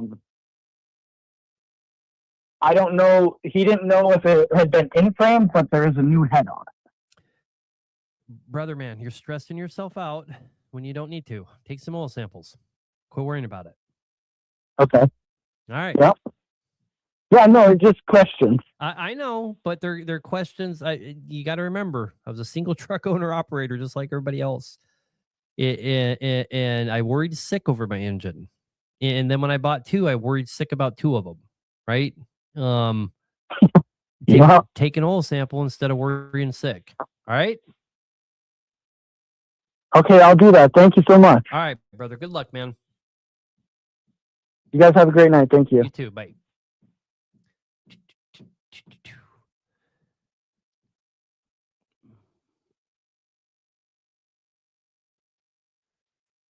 Am I a fan of Dave? I don't know if you're joking or not. Dave's Auto? I do see we got another caller. I'll get to here in just a second. I'm a fan of Dave's Auto. Not a fan of Dave's Auto, no. I think he's a creep. And I think he's a shyster. Really do. But the main reason I don't like Dave's Auto is because about a year ago, you know, I know he had that whole thing where, you know, they put the wrong bearing in that thing. That clip that you guys see on social media, me talking about how he's a piece of shit for throwing his employee under the bus, that clip of me is a year and a half old. I'm talking about something that happened way before this recent thing where they put that bearing in wrong. I think he handled that one fine. He had an incident way back where they messed up this guy's engine, and he was so shitty to that person. And then when that person pushed it and started putting it on social media and it started getting exposed, then he threw his employee under the bus. Well, this got handled shitty because my employee's garbage. Just like, what the fuck, man? No respect for that guy after that. This is like a year and a half ago, though, guys. And then with the Corey thing, I don't know, there was a hashtag going around, where's Corey's engine? I don't know if you guys remember that, but that was, god damn, what a fucking shit show, man. And again, we've made mistakes bigger than where's Corey's engine incident. I don't have any room to judge. But it was the fact that he tried to cover it up and make excuses and wouldn't do the right thing. Right? That's the problem. The measure of a man's integrity isn't never having a problem. The measure of a man's integrity is how he acts when there is a problem. Duh. Anyway, John, N14 injectors. What can we do for you, brother? Hey, Aaron, how's it going tonight? It's going good, man. I'm having a good time. It's John with Butterfly Farms. You guys actually did my N14 and my Red Kenworth there, my 99, just before you left North Dakota. Is it in 7 pieces now, or what do we got? Hell no. All I have to do, I have to rip the heads off here last 2 summers ago. They were weeping real bad. So I popped them off, cleaned them up, 3 new McBee head gaskets on, and haven't had an issue. Oh, good. Don't know what went on, if it was the aviation paste or what. You could see spots where the O-rings weren't on the outside edge, where it didn't really bite into the aviation paste, where it kind of left the gap almost. But other than that, it's been fantastic. Other than I got an injector wanting to leave the group chat. So I'm wondering, I was talking to your guys down at the shop here.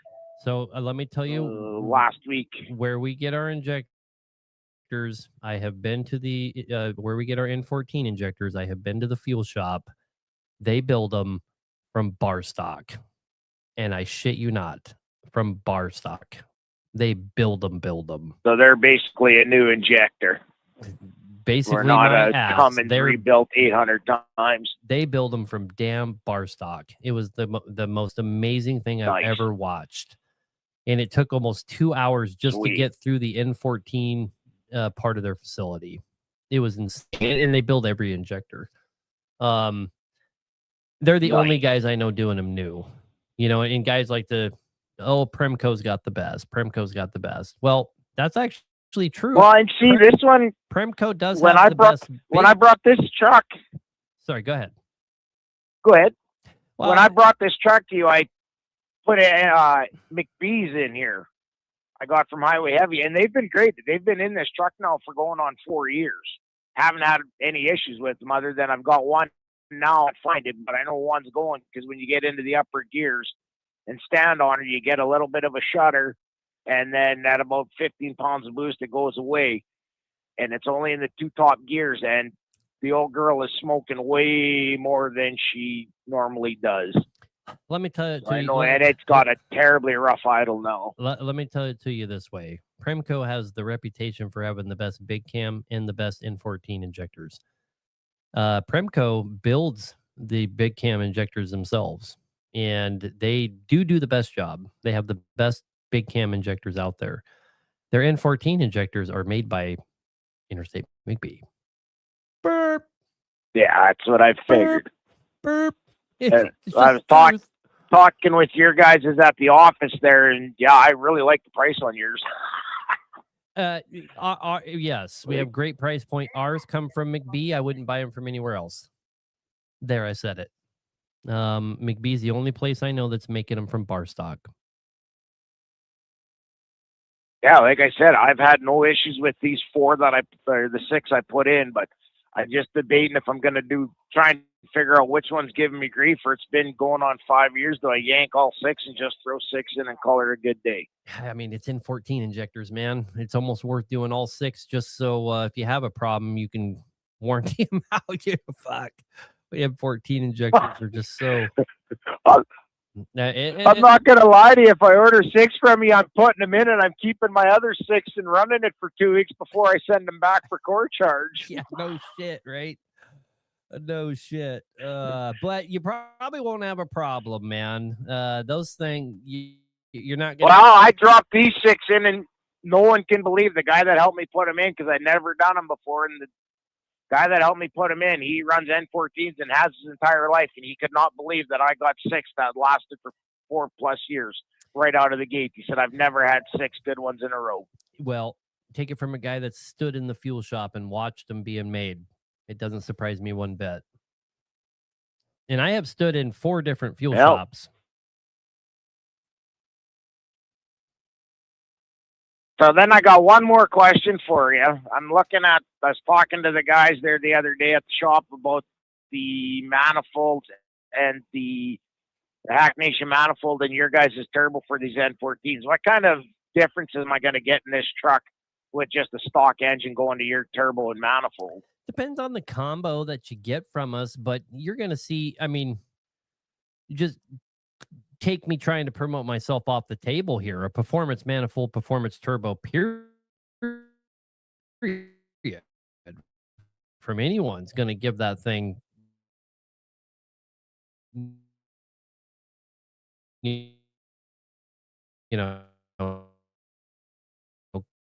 it's been that bit, right? Stock components, and you put a better turbo, better manifold on it, and you don't see another 25 horsepower, I'll come over there and kiss your ass. They make a big difference. It's like this thing, it pulls like a champ. Like I've got no complaints with it. It's an old engine. It's not going to get 9 miles to the gallon. I understand that. I'm pulling a hopper at 95,000 pounds, it right? should get 5 or better. Oh yeah, I'm consistently 5. No problem at 5. Consistently 5. That's about right. And anywhere from 5 to 6 on a good day, I can average 6 on it. But my turbos, I don't know if the turbo's ever been changed.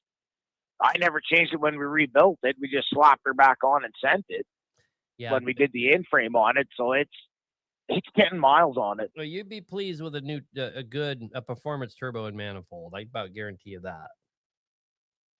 And I'd like to try, I've noticed, I'd like to try and just get my EGTs back, get them down a bit more in the summer. It's not bad most of the time. You start getting in that 90-degree heat, then you're pulling some heavy loads, yanking some big hills. Yep. She'll climb up over 1,000. Good manifold will do that for you, brother. Okay, well, I guess I'll be phoning you later on this week to get me a set of injectors sent up to back up the North Portal and pick them up and throw them in, I guess. All right, brother. Well, good luck, man. Thanks, man. And once again, thank you very much. You guys did a great job on my engine. I got nothing but love for you guys. Did an awesome job. Thank you. Just for Pete's sakes, would you guys do an N14 Elite build in your shop? Please, just one. I want to see one on that dyno. I'd love to see one with a balanced rotating assembly to see how smooth they can actually be. Yeah, we're surprised every time we run one. But all right, man. Have a good night. Right on. Thanks, Aaron. You too, bud. Yep. Bye.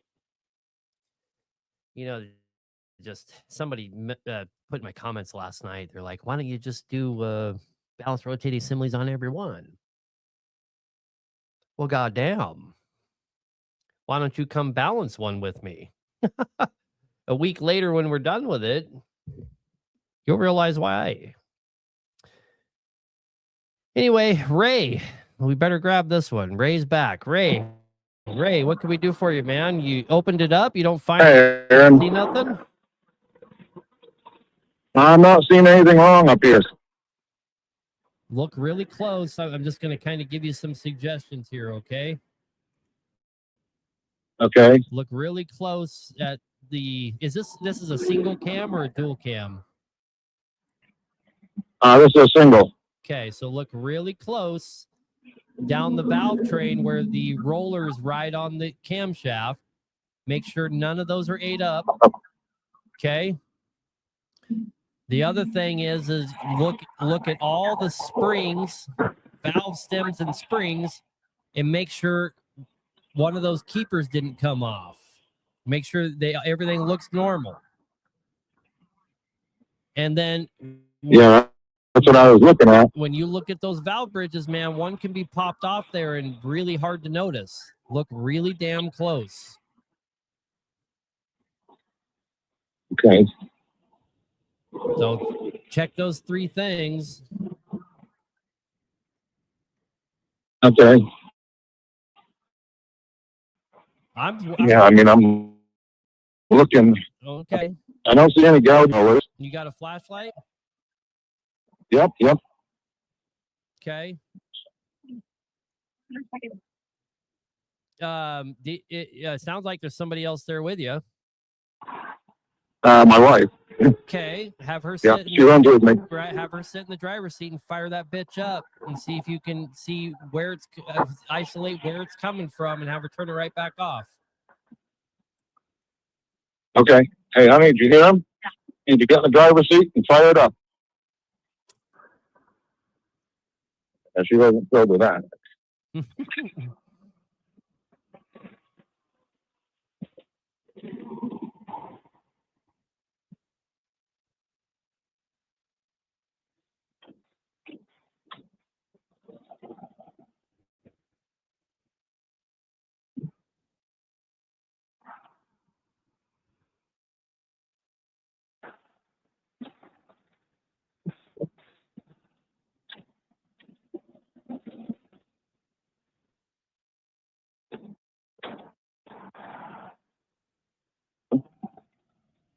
Yeah, there's a hard miss. It's popping back.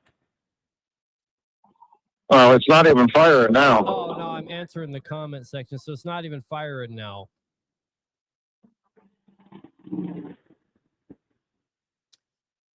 Damn it. Yeah, it's just a hard bang. Bang, bang, bang. Okay. So one of two things going on here. This is way lower, and you got a piston problem, and she's fucked. And the knock was a piston hitting, or this is an injector problem. You've blown a conjector out completely, and now it's hydro locked. Okay. Hopefully, it's hydro locked. My first thought was a rod, to be honest. When I first heard it. Yeah, but I mean, I got a little video that I made, but it won't let me send it to you. At least not through the comment section. Sure. Well. So, yeah, like I said, we still got the wrecker on the way. So. All right, brother. It was worth looking. Only so much I can do here. Yep, it was worth looking. All right, I appreciate it, Aaron. Yeah, make sure you call Thank in you. next week, because now I'm curious as all shit. All right, will do. All right, brother. Thanks. Bye. Thank you. Just by what he described earlier, with the way it was gray smoking, still running, I really feel like we got an injector problem. I really feel like this guy is not as bad off as he's thinking he is. Where is he? On the side of the road?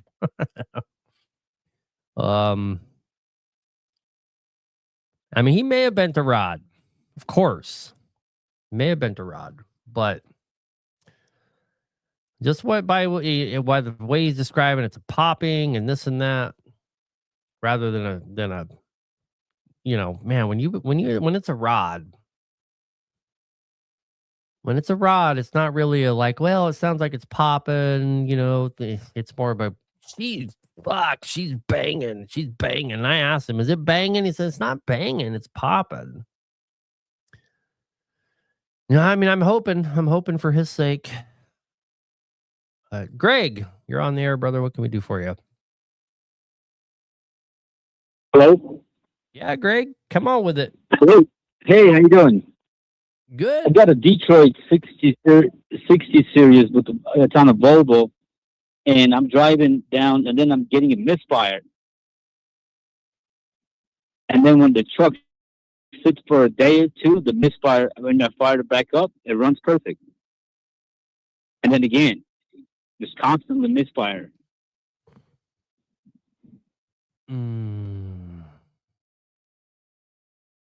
Probably an injector harness. When it's getting hot, that injector harness is messing up. The internal injector harness is probably messed up. Usually, when it's an injector problem, it's the other way around. When our fuel, so there's going to be two things it could possibly be. When they're cold and it's an injector proper, it'll show up, and then as it warms up, the other pistons start to run so efficiently, it seems like the problem goes away. But when it's the other way around, and the warmer we get, in other words, it sat around, it got really nice and cold, we start up, didn't have a problem. We're usually dealing with a harness problem or a check valve problem. So that check valve back there, once the fuel gets hot, it's probably not sealing properly, and the fuel gets hot and thinned out, and it starts to pass, causing you to have a drop in fuel rail pressure, which makes it not run good. So it's going to be one of those two, brother. Either that check valve that's on the back of the cylinder head, where the fuel line comes out of the back cylinder head. It's a cylinder looking thing. So it's either that or it's an internal harness. Well, I got that replaced. Check valve. Internal harness. God, I don't know who would replace that. You? Do you need deal I would be able to get one? Yeah. Any of your Volvo, Freightliner, Peterbilt, Kenworth, all those places. Oh, they'll have it? Oh, yeah. Yep. All right. Another question I have, and during the misfire, I've been losing oil pressure as well.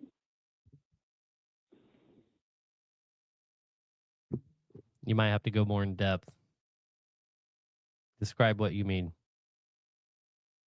So when the truck starts to misfire and I'm losing oil pressure.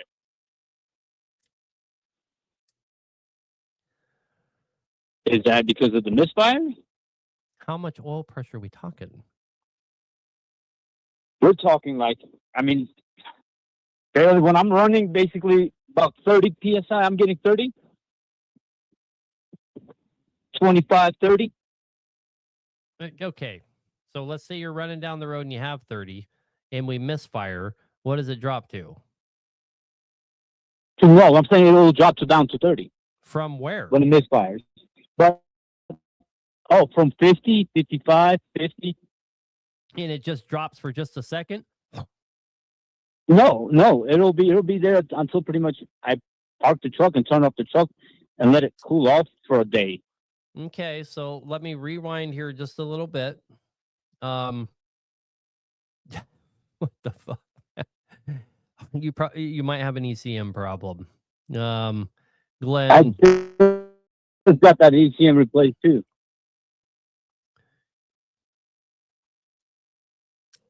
Yeah, That when they replaced it, like Glenn's saying here, they might not have grounded it properly. You got some kind of electrical problem going on, dude. ECM, harness issue, something. Grounding issue, something's not right. So let me ask you this. The oil on those computers with the oil pressure, if I'm from a laptop, will read like one thing, it will read, and then what it will show me on the dash, is that the same thing or no? That's a good question. I can't remember how the Detroit's set up. You mean, are they reading from the same sensor? I think they are. So yeah. I mean, are they showing the same? Yeah. They're just a little bit off, but not a whole much. Okay. And I was like, I thought it was 50. Everybody says it reads. I mean, look this on the gauges. I thought from the gauges it seems like 45, 50, but on the laptop it says 52. Yeah, the laptop's probably more accurate. Laptop. Okay. And that's it, I guess. That's the only question I had.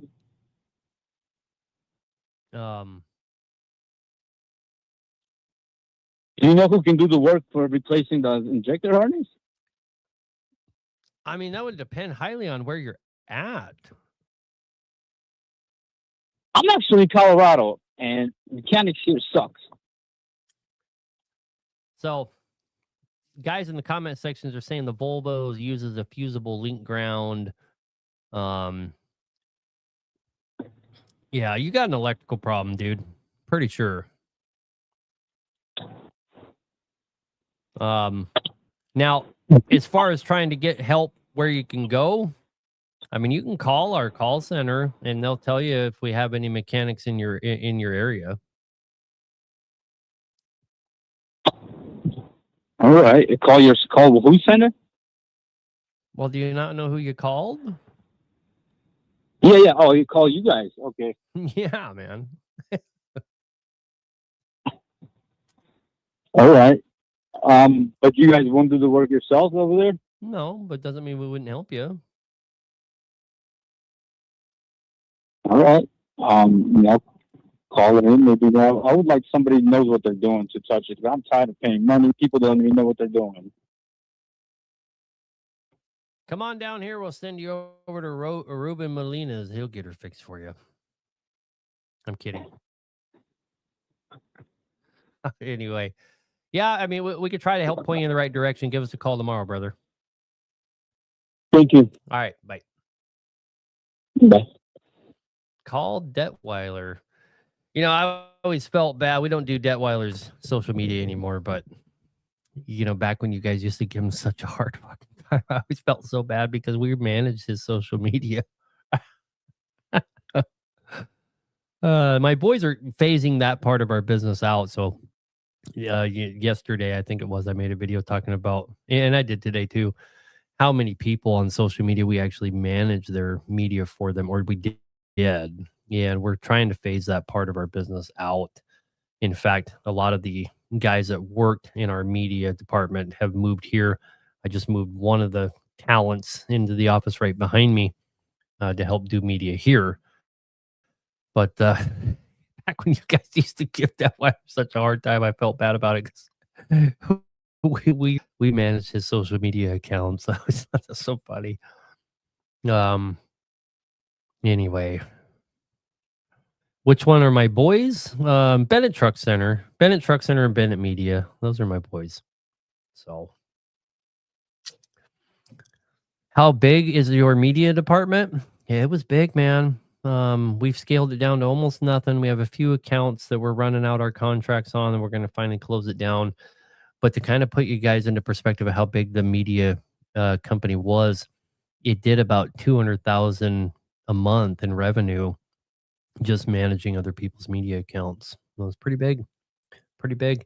At one time, it was about 75% of people in our sphere of influence on social media. We were doing managing their media for them. So, yeah, including highway and heavy parts. When I was having all that dispute with them, and you guys were following along for the ride, we were managing their media at that time, including their, rebuttal videos and everything. But, we're made a contract. We honor our contracts. It's what it is. It's just fucking funny. Anyway, of course, the show's coming to an end and the phone lines blow up. Number 15 here. We're going to call that the last one. My daughter's here. She's waiting on me. Mama's gone in Hawaii. We had some family issues. Vern, sorry, man. I have to drop you here. You'll have to call next week. Richard, what can we do for you? You got an SDP. We better burn through these. What can I do for you, brother? Hey, man, just real quick. So I got an SDP. When I get into climbing a hill, and I get underneath a lot of load and I'm heavy, the damn thing will start shaking real bad, like the motor's going to come right out of the hood. And then, like when I'm at a stop sign, I'll come to a stop. I'll go to take off, and sometimes I'll white smoke real bad. It's got like a bad mess. But then sometimes when I stop and go to take off, it's fine. But when I get to pulling these hills, it's like a motor's going to jump out of the hood of this thing. Are you not building any boost pressure? Don't have a boost gauge in it, so I can't really tell what's registered.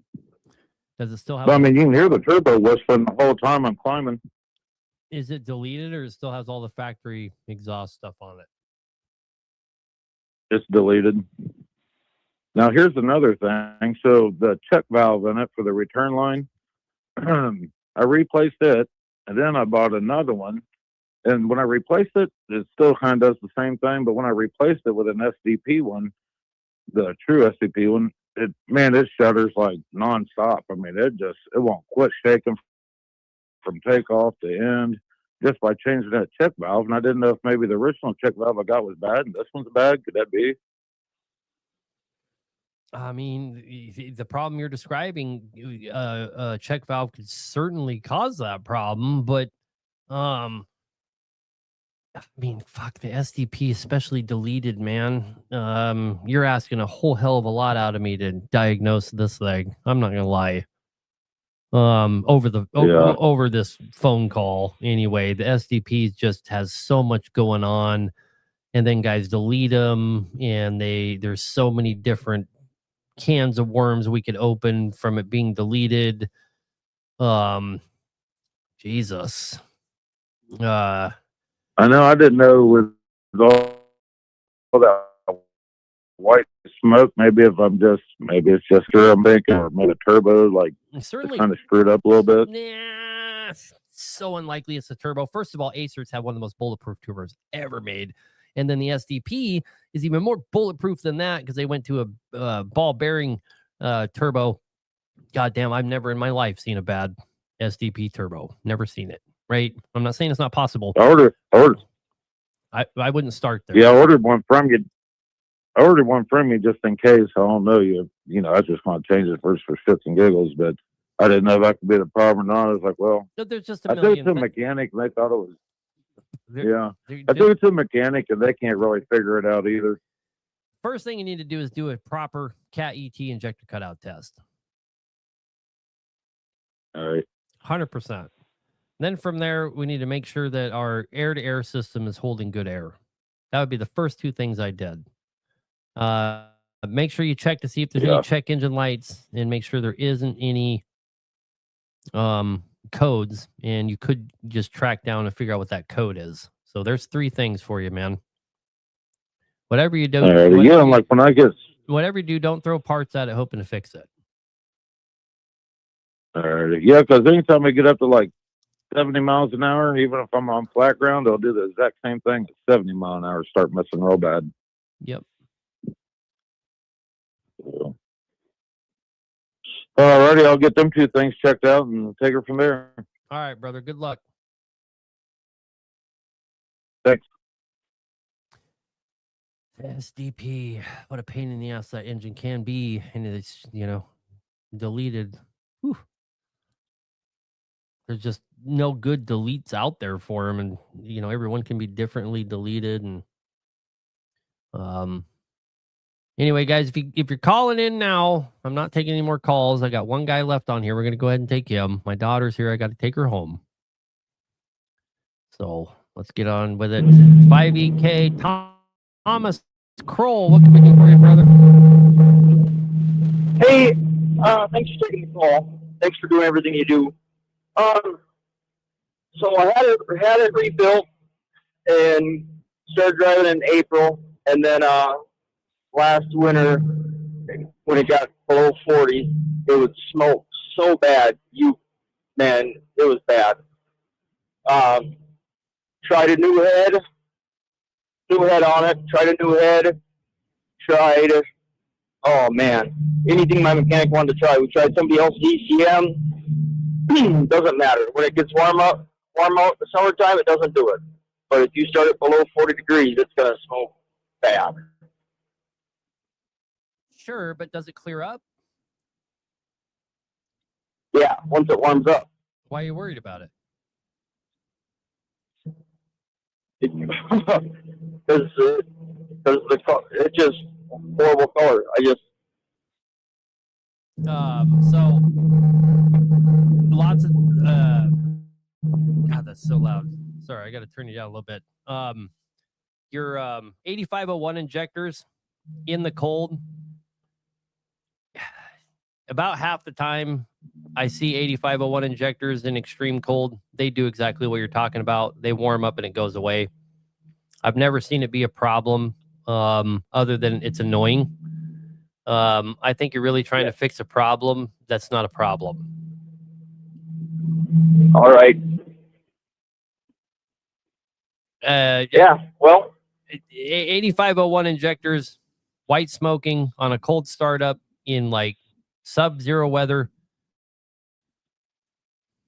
I'm not saying there's not a problem. It's just so common. I'd hate to tell you have a problem when you don't have a problem. It gets warmed up and the problem goes away, right? Yep. And it doesn't happen in the summertime. I owned 4 trucks that would do the same thing. All 13 years I owned them. Did they smell like raw diesel? You damn right. All right. No. Well, thank you very much, sir. You have a good night.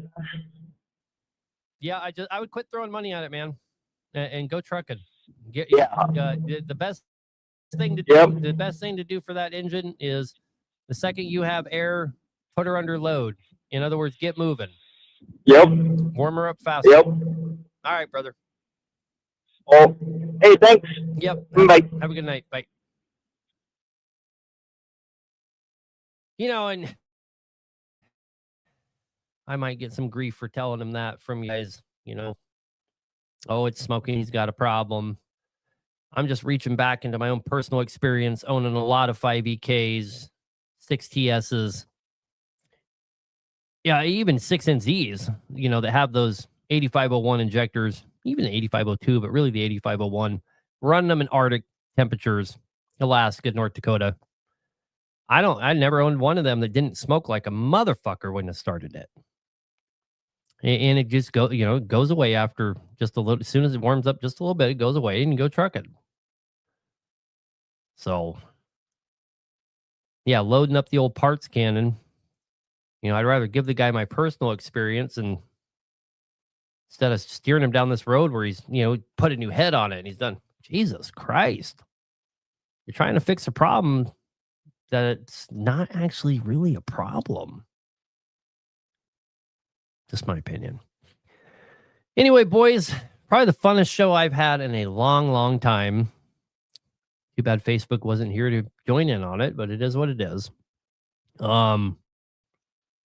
Really enjoyed it. Thanks everybody for coming. Really appreciate it. My 3ZJ smokes when it's cold. What could it be? He's got a really good point. The B models do it. I've never seen a B model that didn't smoke like a fucking banshee when it's cold. The fuel's not burning. She's ice cold. You know? Anyway, like I said, best show I've had in a long, long time. I really appreciate everybody. Thank you for coming. Loved it. Again, my daughter has been patiently waiting on me. So I'm going to get out of here. Thank you, everybody. I will see you next week. Appreciate all the support, guys. Tell the last caller to give you a shout. Who's that? Howie? Well, I'm not going to give your number out on here, brother. So anyway, you guys have a good night. See you next week. Like always.